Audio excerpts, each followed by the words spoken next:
इस वक्त मेरे साथ मौजूद है 4 ऐसे डायरेक्टर्स जो हम बोलेंगे एक हिंदी सिनेमा को जो एक नया आयाम और नई पहचान दे रहे हैं।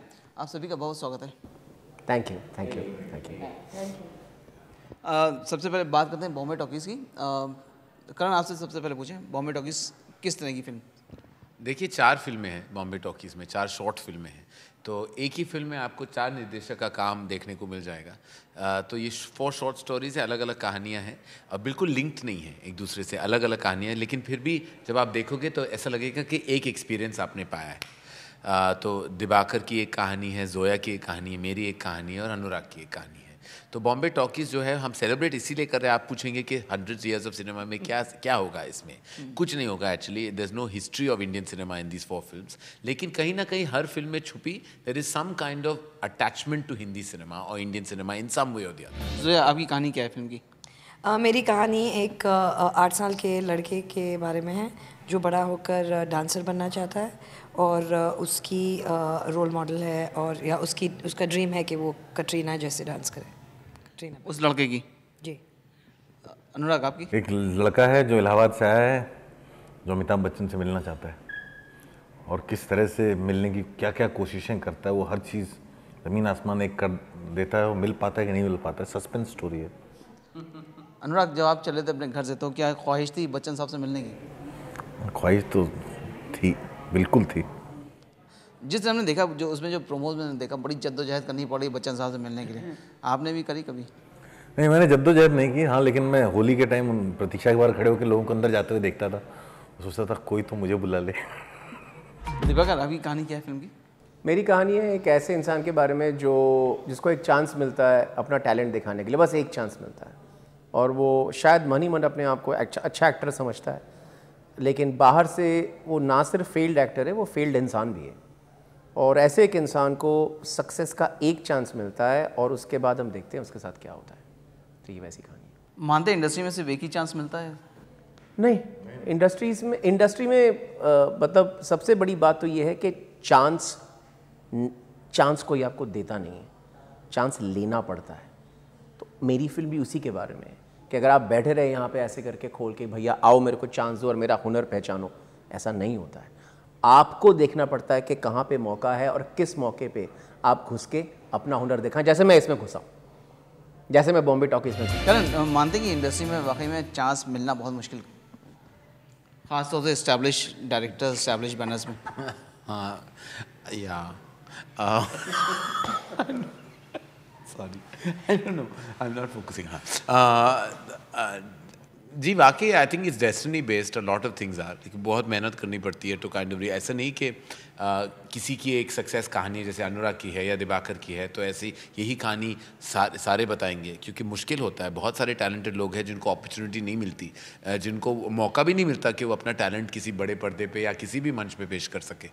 It's a very very difficult thing. जो कभी कभी होता है कि सब बोलते हैं मेहनत का फल होता है या सिंसियरिटी होती है, लेकिन मुझे लगता है कि अगर आपकी कुंडली में लिखी हो या डेस्टिनी में हो या मौके आपको मिल जाते हैं, destiny is a very big important part. जो तकदीर होती है हमारी, it's very very big and important part. वो बहुत ब्रेव लोग होते हैं कि you can write your own destiny, I am sure you can, लेकिन those people are still writing but their destiny is not really coming their way. I mean so it's a very difficult thing. I mean it's like मुझे मौका दिया गया, मैं भी कुछ और करना चाहता था, मेरी ज़िंदगी कहीं और चली गई। जैसे करण ने बोला कि बहुत सारा टैलेंट है और टैलेंट बाहर टहला करता है, आप तक कैसे न्यू कमर अप्रोच करेगा? मैं डिसएग्री करता हूँ क्योंकि आप फिल्म इंडस्ट्री में जो वहाँ पे बहुत ही कंपटीशन है, आप जितने भी सक्सेसफुल लोगों को देखिए उनमें एक क्वालिटी है। पहली क्वालिटी है वो रोते चिल्लाते नहीं है कि मेरे साथ ये नहीं हुआ, मेरे साथ वो नहीं हुआ, सबसे पहली बात। और आज से नहीं, बहुत पहले से। दूसरी बात, उनको जब एक बारी हार मिलती है तो वो हार नहीं मानते हैं, वो फिर से जीतने की कोशिश करते हैं। काफ़ी ऐसे लोग होते हैं जो बोलते हैं यार मेरे में बहुत टैलेंट है और मुझे कुछ नहीं मिला। वो वैसे ही लोग होते हैं, वो बने हैं हारने के लिए, क्योंकि उन्होंने अपने आप को सिखा दिया है कि मैं हर रोज हारता हूं। चांस पाने के कितनी बार हारे? हर रोज मेरे को ये चांस मिला एक फिल्म बनाने में, मैं उस फिल्म में गलती करता हूं। मैं कोई फिल्म बनाता हूं उसको ठीक से प्रोड्यूस नहीं कर पाता, मैं कोई फिल्म देखता हूं उसको ठीक से डायरेक्ट नहीं कर पाता, कोई फिल्म कहता हूं उसको ठीक से कास्ट नहीं कर पाता। हर रोज गलतियां करता हूं, तभी तो मैं अगली फिल्म बनाता हूं ताकि मैं पुरानी गलती सुधार सकूं। जोया, एग्री, कोई भी न्यू कमर्स जो है वो कोई एस्टैब्लिश एक्टर के साथ काम नहीं कर पाते हैं, या एस्टैब्लिश एक्टर्स जो न्यू कमर्स के साथ काम नहीं कर पाते हैं। एग्री करती हैं आप? नहीं, मैंने तो इस पे तो पूरी फिल्म बनाई है, लक बाय चांस। एक्चुअली नए हीरोज नए लड़कियां के साथ काम करने में कंफर्टेबल, एक्ट्रेसेस नए लड़के के साथ काम करने में are not very comfortable. Very few actresses, very few big female stars will want to work with a new boy. Actors are still comfortable with it. तो चांस तो मिलता है, it's happening every day, you know, it's not like that. जब Black Friday की हम बहुत पहली बार बता रहे हैं, आपसे मिलने आए थे आपके घर पे, तो आप बहुत टूटे हुए थे उस टाइम पे, क्योंकि आपकी फिल्म फंसी हुई थी और आपको बड़ी उम्मीदें थी और आपकी फिल्में जो है वो डीवीडी जो है सड़कों में पड़ी हुई थी, लोग देख रहे थे।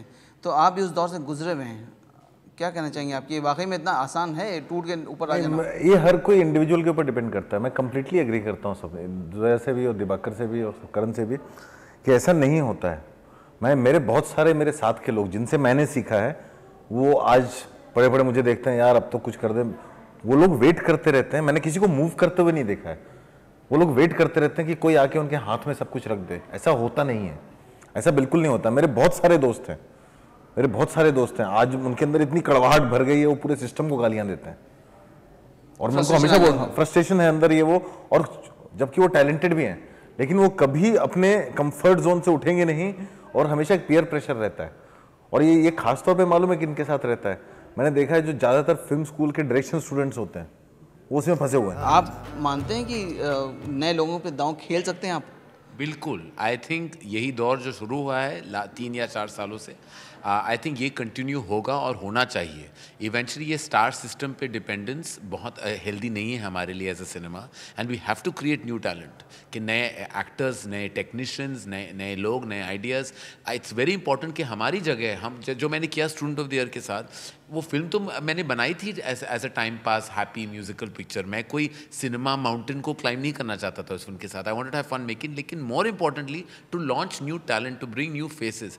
हम अपनी पोजीशन में अगर नहीं करेंगे, then we are never going to create new talent. जैसे आपने बोला कि हम कब तक स्टार्स के पीछे भागें, क्या करण को भी भागना पड़ता है स्टार्स के पीछे? ऑफ कोर्स भागना पड़ता है। शाहरुख सलमान आमिर के पीछे भागना पड़ता है। स्टार्स 5 हैं, फिल्में 500, तो ऑब्वियसली उनको हम सारे लाइन में खड़े हो जाते हैं। देखिए, एक चीज़ करना है, if you want to be a producer, or you want to be a filmmaker who's successful, or you want to be a creative entity who's doing well in life, you have to kill one very important thing, your own ego. Self-respect don't kill your ego. They're two different things at times. Self-respect meaning you'll never cross that boundary for yourself, but ego you'll have to kill. You'll have to call people, you'll have to insist they do your film, you'll have to sell your film to them. You can't कि घर बैठे बैठे मैं नहीं सोच सकता कि मैं करण जौहर हूँ, स्टार आएगा यार मुझसे मिलने। You'll be surprised कि इस इंडस्ट्री में लोग की सोच इतनी छोटी होती है। जब आप फ़ोन करते हो लोगों को, तो you have to say that मैं आता हूँ ना आपसे मिलने, वो खुश हो जाते हैं कि करण आया है मिलने। वो ये नहीं सोचेंगे कि it can be meet, let's meet for lunch with coffee. ये कैजुअल सी मीटिंग जैसे वेस्टर्न ईथॉस में हमने सुना है कि होता रहता है, people meet for lunch, coffee, dinner, chat about films. It's not a big deal who comes to whose house. हमारी इंडस्ट्री में लोगों की सोच बहुत छोटी है। दे फील वेरी एक्साइटेड कि वो खुद आएंगे, मैं क्यों जाऊँ, ही शुड कम, और लेट्स मीट। मैंने बहुत बार लोगों से ऐसे सुना, let's meet at a common ground like the Taj coffee shop. What is a common ground? Why can't you just come to my office or tell me to come to your house? I'll come. They make such a big deal about stupid things. So you realize that if you want to make multiple movies, अगर जैसे मुझे बहुत सारी फिल्मों में काम करना, as a producer बनानी है, actors के साथ काम करना है, तो you have to beg, you have to plead, you have to convince. You're doing it for your own selfish reason. And I have absolutely no problem कि अगर मुझे एक stars को जाके गिड़गिड़ाऊंगा नहीं, of course उस limit तक मैं नहीं जाऊंगा, लेकिन I'll definitely try and hard sell a film if I really feel कि वो एक्टर मेरी फिल्म को हेल्प करेगा एज एन आर्टिस्ट। लेकिन मानते हैं इस बात को कि अगर मान लीजिए फिल्म में, आपकी फिल्म में शाहरुख, आमिर, सलमान, अक्षय, अजय किसी का नाम है, तो फिल्म को ओपनिंग जो 100% मिलनी है, ना कि जब आप न्यू कमर्स लेते हैं। क्या ऑफकोर्स फिल्म को ओपनिंग लेगी, लेकिन वो भी तो लेंगे ना 50 करोड़।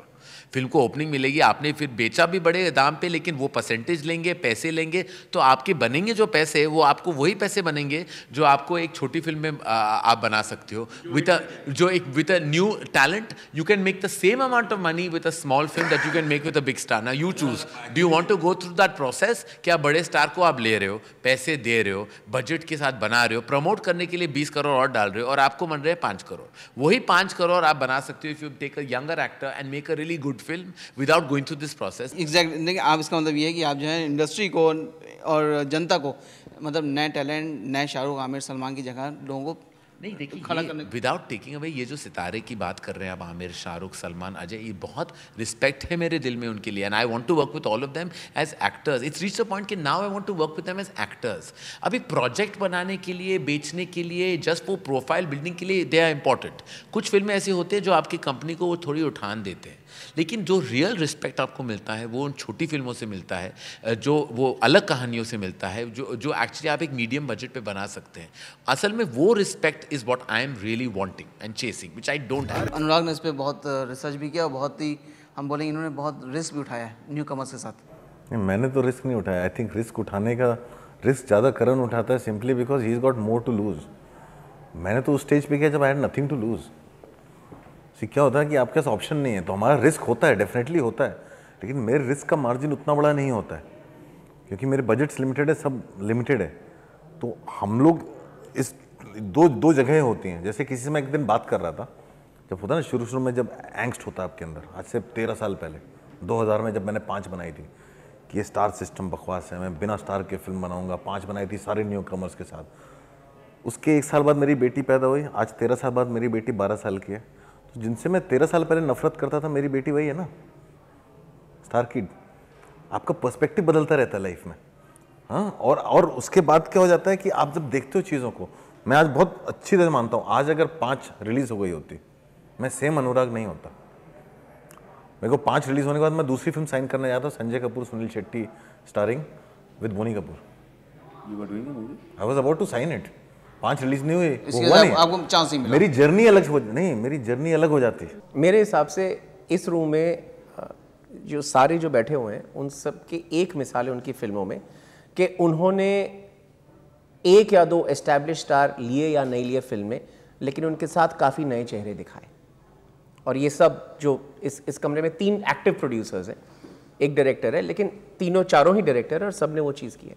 मेरे ख्याल से हिंदी फिल्म इंडस्ट्री में जहाँ पे स्टार्स का बोलबाला इतना ज़्यादा है, वहाँ पे स्पेशली ज़रूरत है कि हर साल 3 या 4 नॉन स्टार फिल्में आके कमाल करके जाए. अगर बात करें 100 साल की बात करें, 100 साल के सिनेमा को अगर समेटने की बात करें, तो आपसे पूछेंगे कौन सी फिल्म बहुत याद आती है और लगता है कि इसे 100 साल को पूरी तरह रिप्रेजेंट कर रहा है? ऐसी कोई फिल्म नहीं है जो पूरी तरह रिप्रेजेंट करती है जो हमारी सिनेमा क्या है. बहुत बार हमें ये सवाल पूछा गया है, लेकिन एक फिल्म क्या है, ऐसी 20 फिल्म भी कम होंगी. I think we'll have to say 100 names in this 100 years of cinema, लेकिन one film that kind of represents mainstream Indian cinema in every which way, it's Sholay. क्योंकि उस फिल्म में एक हीरो है, हेरोइन है, 2 हीरोज़ हैं, हेरोइन्स हैं, villain है, ड्रामा है, इमोशन है, गाने हैं, ह्यूमर है, हर चीज़ है.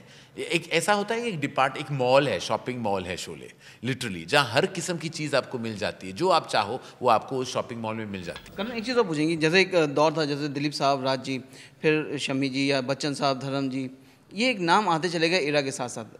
आमिर, शाहरुख, सलमान, ये एक नाम. अभी जो आप क्या सोचें, अगला जो दौर आ रहा है, इसमें कौन होगा जो ये लीग आगे लेके चलेगा? देखिए, अभी तो बहुत सारे नए टैलेंटेड एक्टर्स हैं, लेकिन an actor that has blown my mind literally is Ranbir Kapoor. क्योंकि अभी कहेंगे कि वो लीनियज है, लेकिन उसकी सोच अपने बाप से भी अलग है, अपनी माँ से अलग है, किसी और एक्टर से अलग है. उसकी सोच अपनी है, उसकी करियर चॉइसेस बहुत यूनिक है. The fact that he could take up a film like Wake Up Sid immediately, then do a film like Rocket Singh, then accept a film like Barfi, then suddenly in the middle of it all is doing both the Kashyap brother films. एक दो बिल्कुल मास commercial दबंग के बाद जो बना रहे हैं बेशरम, और एक है अनुराग की सेंसिबिलिटी की इन Bombay velvet.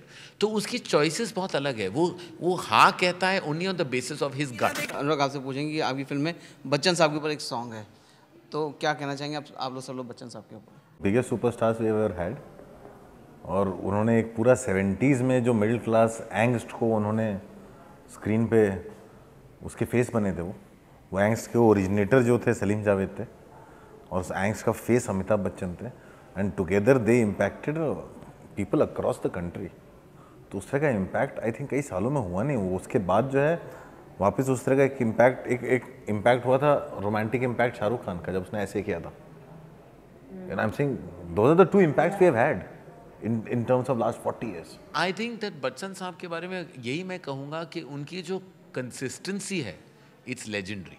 He is a legend because of his consistency. I mean वो हर दौर में उन्होंने कुछ ना कुछ धमाकेदार किया है. Even just now I feel he is a hungry actor, which is amazing. Zoya, आपका भी एक्सपीरियंस बच्चन साहब के ऊपर? जो उनका स्टैचर था, स्टारडम का स्टैचर था, I don't think anyone's ever hit that. And the level of security he has as an artist, you don't find in stars that big.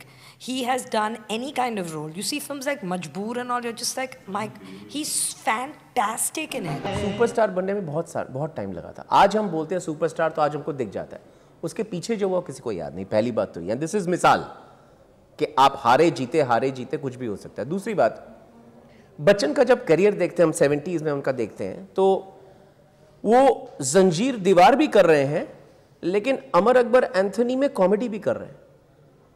वो जो सुपरस्टार बना है उसके पीछे ये है कि रेंज है, वेरिएशन है. वो सचमुच का एक्टर है. वो उसको कॉमेडी का इल्म है, उसको एक्शन का इल्म है, उसको एंग्री यंग मैन का इल्म है. फिर सिलसिला में he is an urban romantic man, like an average romantic man. ये जो रेंज है ये हमने पहले कभी नहीं देखी. तो सुपरस्टार आज हमको बोलते हैं ना, सुपरस्टार के पीछे हमको समझना चाहिए कि मेहनत ऑफ एक्टिंग है. He is from a very urban middle class family, correct. Father's a poet, grew up in Calcutta, worked in a tea company, very पक्का brown Sahib.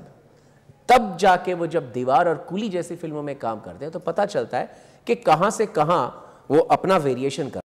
You know, he speaks very well English, he speaks very well Hindi, लेकिन कुली का जो dialogue है, कुली का जो body language है, ऐसे ऐसी जो शक्लें बनाते हैं, वो सब कितना बड़ा एक इट्स एन अचीवमेंट. इसलिए बोला था बच्चन साहब के लिए, क्योंकि जब 100 साल की हम बात कर रहे थे फिल्म की, एक्टर्स की, तो बच्चन साहब का भी 100 साल में एक अलग ही 100 साल में 38 साल उनके भी हैं, ज़बरदस्त. और वैसे कल हम चलते थे एक चीज़ बोलना चाहेंगे सब दर्शकों की तरफ से भी, कि एक चीज़ जो है आपने बड़ी अच्छी करी कि आपने न्यू कमर्स को चांस देना शुरू किया. क्योंकि अभी तक यही माना जा रहा था कि करण सिर्फ शाहरुख, लेकिन वो चीज़ आपने हटाई. आपने जैसे भी बोला कि न्यू कमर्स को चांस मिले और नए लोगों को, टैलेंट को सामने आने दें, इंडस्ट्री को जो बढ़ाएंगे आगे. राइट. यही सोच है आपकी इंडस्ट्री को आगे बढ़ाने के लिए? जी बिल्कुल, जैसे मैंने कहा कि इट्स इंपॉर्टेंट कि हम अपने जो पोजीशंस पे हैं, we have to do things like this, make movies के न्यू कमर्स के साथ उनको बढ़ावा दें, उनको एक अपॉर्चुनिटी दे, ताकि इंडस्ट्री भी बेनिफिट कर सके.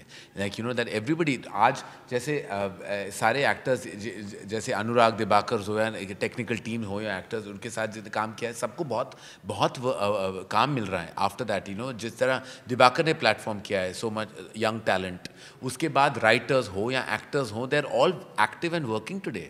अगर आप देख लो, हर पिक्चर में आप देख लो टुडे, व्हेनेवर हमने किसी अच्छे निर्देशक या निर्माता ने किसी को अपॉर्चुनिटी दी है, that person, it's not possible that that person is sitting workless today. They are all working and actively so and doing really well. तो अगर उनको वो प्लेटफॉर्म नहीं दिया गया तो how can they tomorrow be enhance? They are all good people, credible, great talented forces. इसमें कोई शक नहीं. चलते हम ये बोलना चाहेंगे करण, कि लोग ये सोचते थे, जो आपकी फिल्में सुपर डुपर हिट होती थी, लोग ये सोचते थे कि करण ने बहुत रुपया कमा लिया, लेकिन एट द एंड पता चला करण के हाथ से 5 करोड़ लगे. करण के हाथ सिर्फ 5 करोड़ लगे. जैसे आपने बोला कि हमारे हाथ में सिर्फ 5 ही करोड़ आए, लेकिन लोग ये सोचते हैं करण ने बहुत रुपया कमाया. लेकिन ऐसा नहीं होता. अब हर फिल्म की इकोनॉमिक्स, लोग बहुत ये करोड़ एडवर्टाइज करते हैं ना, 100 करोड़. एवरेज परसेप्शन है कि आपको अगर आप ब्रेव कर लो वो 100 करोड़ को, से पिक्चर ने 100 करोड़ कमाई है, sometimes the profit to the producer is 2 crore. I mean that is what the person has made. क्योंकि 100 करोड़ तो धंधा तो ज़रूर कर लिया है, लेकिन वो तो नेट फिगर है. उससे ज़्यादा आप 50% आप काट दो, उसके बाद आप अपना प्रोडक्शन कॉस्ट है, मार्केटिंग कॉस्ट है, हर किस्म का कॉस्ट है. आपने कभी कभी बेचा भी होगा at a certain amount. There are lot of myths that surround the economics of a film. ये क्या हो गया कि मीडिया ने ये 100 करोड़ का क्लब इतना पब्लिसाइज किया, एडवर्टाइज किया, कि लोगों को लगता है.